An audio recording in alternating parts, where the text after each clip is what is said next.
This is Dr. Macino. Today we're going to be looking at SCP-7353, Object Class Euclid, Special Containment Procedures. SCP-7353 is to be contained in a containment chamber alongside Site-93's only printer, with the chamber filled with motion detectors to be activated outside of printing and testing. The motion detectors are connected to a site-wide alarm, which sends the site into lockdown when tripped. Upon first entering Site-93, SCP personnel are advised to drop to the floor immediately upon hearing this alarm. All forms of physical writing and writing implements are banned within Site-93. Any forms or documents that require being physically written must be forwarded to the Site-93 transcript team, who will check the documents before printing it remotely.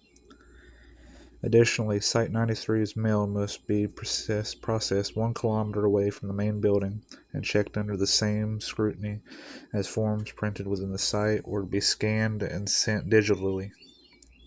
Description: SCP-7353 is an indestructible sentient wood-cutting axe with a duct tape covering the upper half of the handle. SCP-7353 is capable of anomalous self-propulsion, defying Newton's third law. SCP-7353 is able to launch itself with an initial impulse, the force of which appears to have no upper limits. SCP-7353 uses this ability to launch itself in a straight line or arc at written grammar mistakes made in the English language, within around 500 meters of it. The initial force the SCP-7353 launches with enough to embed itself into a medium of the grammar mistake. Below is the list of known grammatical errors according to SCP-7353. Testing was performed by a D-Class who was instructed to make intentional grammar mistakes on a piece of paper across the room from SCP-7353. All staff present were aware of the test and potential dangers in case of another security breach. A non-exhaustive list of errors according to SCP-7353 are incorrect spelling, a sentence mistake or misusing punctuation, unnecessary repetition of phrase words, sentence missing an Oxford comma, garbage or unintelligible phrases, words using the Latin alphabet in languages other than English. Discovery: SCP-7353 was placed into containment on 9/23/22 when it appeared in the Site-93 reception area, hereby known as Incident SCP-7353-1. SCP-7353 appeared in front of Dr. Garian as they entered the site in the morning. Site Director Garian raised the alarm as SCP-7353 began to move around the site, targeting notebooks, sticky notes, test logs, and various other written documents containing both slight and major grammatical errors. A complete site breach was narrowly prevented due to Dr. Gibson's immediate taking action. However, SCP-7353 caused the death of 17 staff and destruction of 4 contained anomalies along its path around the site. After confirming the containment of the remaining SCPs and assessing the damage done in the breach, a theory of SCP-7353's anomalous effects was deduced from investigating the path taken during the incident. Since confirming SCP-7353's reacts to all form of grammatical errors, all writing is physical written notes have been banned within Site-93. Addendum: SCP-7353-1. Investigations were made by Dr. Sinclair after SCP-7353 apparent hesitation on whether or not the lack of an Oxford comma was a mistake, as they believed this could indicate SCP-7353 to be sentient. They took it upon themselves to explain verbally to SCP-7353 and then transcribe that Oxford comma was not a required grammatical element. After several hours of explanation, SCP-7353 no longer treated missing Oxford commas as a grammatical error. After learning this, attempts were made to further communicate with SCP-7353 by writing questions to have 2 targets with yes and no written on them. The results of the written questions went as following. Dr. Sinclair, can you understand me, SCP-7353? SCP-7353 says yes. Are you able to understand languages other than English? It hits no. Would you be able to communicate through more complicated methods?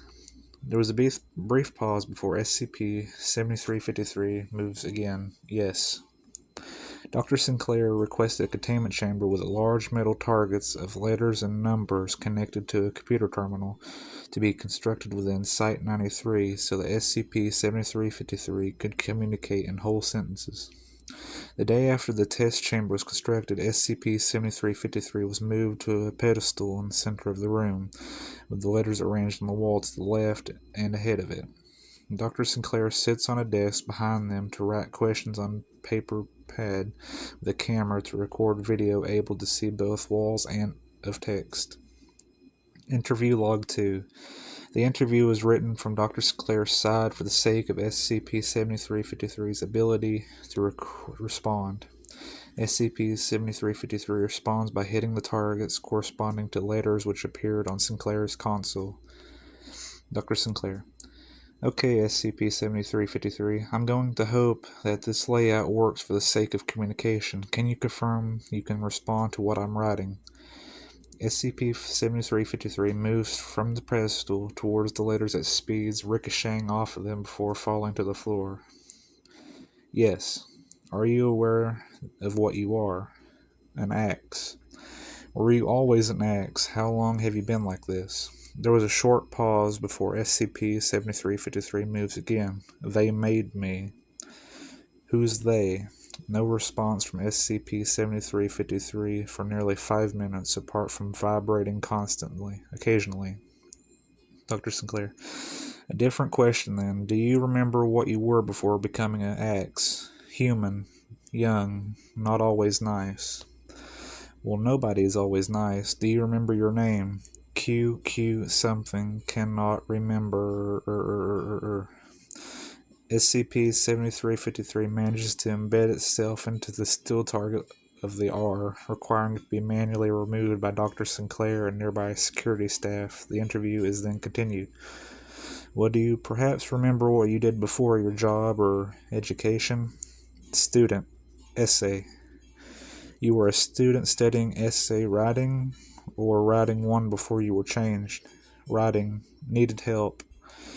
You needed help writing your essay? Was it the people who changed you that you went to for help? Yes, but first I went to the library. I needed practice. Was it helpful? No, I am no writer. I see. When did you meet the people that changed you?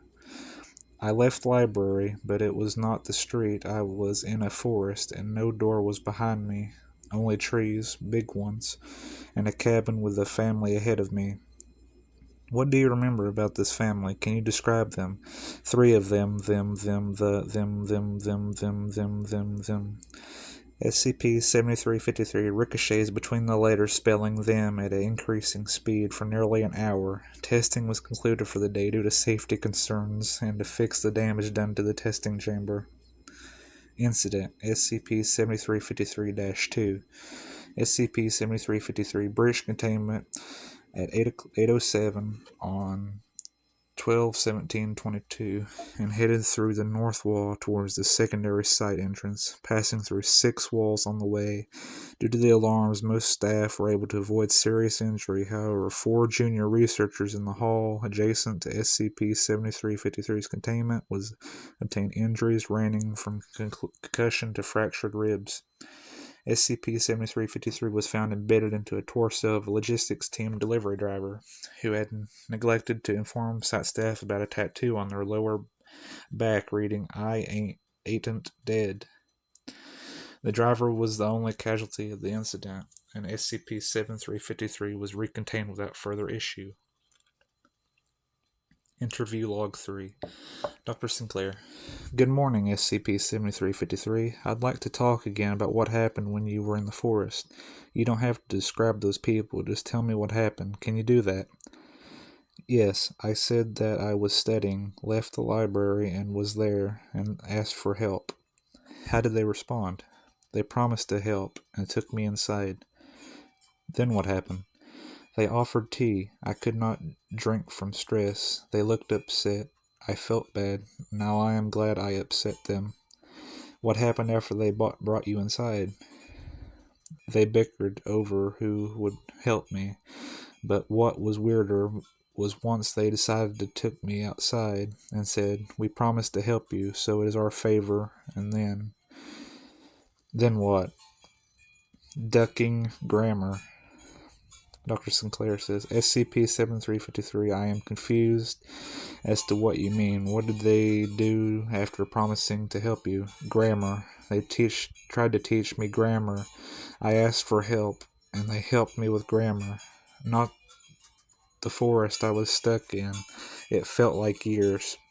Saying you were at the house studying grammar in the woods for years. Yes, when I said that I wanted to go home, they just said, "We promised to help," looking confused when I begged.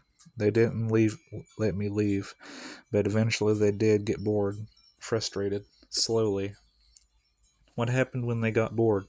Slowly, each left, first after nearly a week, next after what felt like a month, but the last was persistent. Persistent how?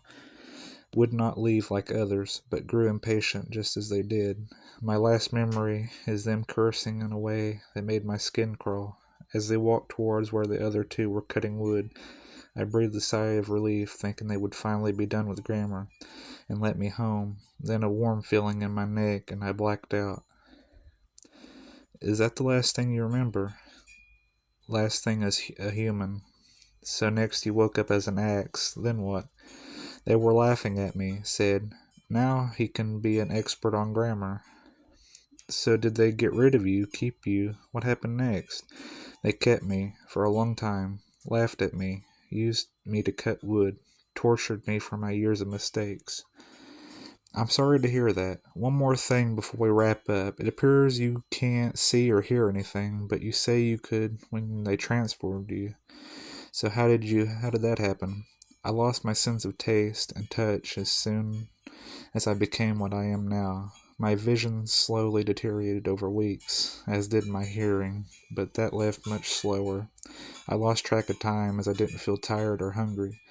I could sense writing easier than I could see or hear, and now that's all I have. I could not see a thing but the time she arrived, but I heard her voice. Who was she? Like them, I think, but nicer, seemed more important. What happened when she arrived? She said they had broken their promise. I had not been helped, as they said. It was his grammar he needed help with. He is no better at that now than he was before. A critic is not writer. They were afraid, and she gave them good reasons to be. I would have laughed if I could. What happened after that? Did she take you? Yes, back to the library at first, but she decided that it was not right for me. She talked to me, told me she knew a good place to drop me off. I didn't catch where she said intended to leave me, or if she said anything else, and now I don't know where she is at. Can you describe her at all, SCP-7353? There's a brief pause before SCP-7353 responds. No, like I said, by the time she arrived I could not see anything at all. I only heard voices and their screams. Her voice seemed to echo. It was like it rang in my mind, not the dull like their fading voices. I see. Thank you for your time, SCP-7353. If you think of anything else, let me know. End of interview. Interview log 4. Good morning, SCP-7353. How are you feeling today? Good. Not sure how long, but it has been peaceful. That's good to hear. We were wanting to know more about them that you could refer to before. Would that be possible? No, they are dead now. Don't want to talk about them. I understand that, SCP-7353, but if you want to tell us more about them, then there's a chance that we make you human again. Even the smallest details could be helpful. There was a long pause. SCP-7353 is presumably ignoring the question. Let's try something different then. Tell me more about the time you spent at the forest. What did you eat? Nothing. Didn't you say you had been there for years? You didn't get fed in all that time? They offered food. I refused, politely, just wanted to go home. Before I knew it, I had been several days without food, and I felt fine. Didn't see the need to start eating again. How did they react when you refused food? Seemed upset, but did not say anything. Didn't think much of it. Did you ever see them eat? Sometimes. Didn't seem like it was important to them either. More like a way to fill the time. Did you ever hear them call each other names? Don't think so. They seemed to be on good terms mostly. I mean, did you catch what they were called, if they had names at all? Can you tell me about that? There's a brief pause before SCP-7353 begins to move again. The speed slightly increased compared to before. No, I did not hear them refer to each other at all. Not once did I hear a name called to one another, or have them introduce themselves to me. I hadn't noticed that. I see. Is there any more that you could tell us about them? No, I don't think so. They were strange, I know that much, but in ways I can't put my finger on, if you know what I mean. I see. Well, in that case, this will be the end of the interview. Thank you for your time, SCP-7353. As Dr. Sinclair moves to pack up, SCP-7353 begins to move again. Can I ask something? Of course, but I can't promise that I can answer it. What is your name? There's a few seconds of silence from Dr. Sinclair as they looked at the monitor before they write their answer. I don't see why I can't answer that. My name is Dr. Emily Sinclair. What are you a doctor of? I have a doctorate in English and a PhD in Hysteric Language Systems. Why do you ask? You've been talking to me for quite some time, and you made me realize I didn't know your name or anything about you at all. I see. Well, thank you for your time, SCP-7353. That will be all. Incident 7353-5. SCP-7353 breaks out of containment and heads in a straight line towards the main entrance, breaking through one wall, colliding with and destroying an anomalous item that was temporarily registered as Item IX-4, a black orb of inch radius that absorbed all incident sound and light, which was found in the home of a dead Anaris Joel Weathers. Initial tests had led researchers to believe that it was indestructible. After the breach, it was found that IX-4 was hollow, containing a scrap piece of paper that says "Sucks to Suck." Interview Log 6. Dr. Sinclair, I would like to ask you some slight different questions today, SCP-7353, considering a change of pace. Go ahead, ask away. I'd like to ask you why you attack grammar mistakes. Can you tell me that you are doing it? Are you forced along and can only watch, or are you doing it by choice? For years, the three of them, they were trying to teach me better grammar. However, as they gave up, they became more cruel, insulting me for my inability to get things right. They knew how deeply their words upset me, and must have took full advantage of it when creating my new state. How do you mean? When there is a grammar mistake near me, I hear their voice. It's like they never died, screaming into my ear, hurling abuse as they never dealt with. But when I move and deal with the grammar mistake, they stop. I can't even hear anything in this form. So the only way I hear anything is when they're hurling abuse. It doesn't stop, as long as mistakes within my vision. Are you aware of the people you hurt on your path to the grammar mistake? There is a long pause before SCP-7353 begins to move. I cannot tell they are there. I do feel bad knowing, but it is so terrible. My fate is already much worse than theirs, and I must do what I can to alleviate it. I see. That will be all for now, SCP-7353. I do wish you would give us a warning before you acted. It would save a lot of people a lot of harm. Incident 7353-8. SCP-7353 breaks out of containment at 1556, passing through 7 walls of sight to reach D-7274, who is scrawling words into the wall of his cell with feces after exposure to SCP. Notably, SCP-7353 passed straight through Dr. Sinclair's chest while she was sorting documents in her office, killing them instantly. 3 other staff were injured due to the breach, and D-7274 was neutralized by site security as they attempted to continue writing on the wall. Interview Log 7. Note, this is the final interview of SCP-7353 without Dr. Sinclair. The interview was instead performed by Dr. Branch. Dr. Branch. Good evening, SCP-7353. I would like to ask you a few more questions today about the she you mentioned previously. Would that be okay? There is a long pause before SCP-7353 responds. Who are you? Where is Emily? What did you do with them? SCP-7353. You can tell if it is a different person you're talking to compared to before. What happened to them? Don't lie. Where is Dr. Sinclair? I am sorry to tell you this, but Dr. Sinclair passed away last month. When you last broke out, you went straight through her. There is a long pause before SCP-7353 begins to move again. I am sorry. SCP-7353 falls to the ground and remains unresponsive until the interview is formally concluded. SCP-7353 has not responded to any further interview attempts or reacted to any grammatical errors since the interview, remaining motionless or vibrating occasionally. The rule against writing within Site-93 is to remain in place until further notice. It appears SCP-7353 can tell the difference in handwriting. This is Dr. Macino. Thank you for watching, and I'll see you next.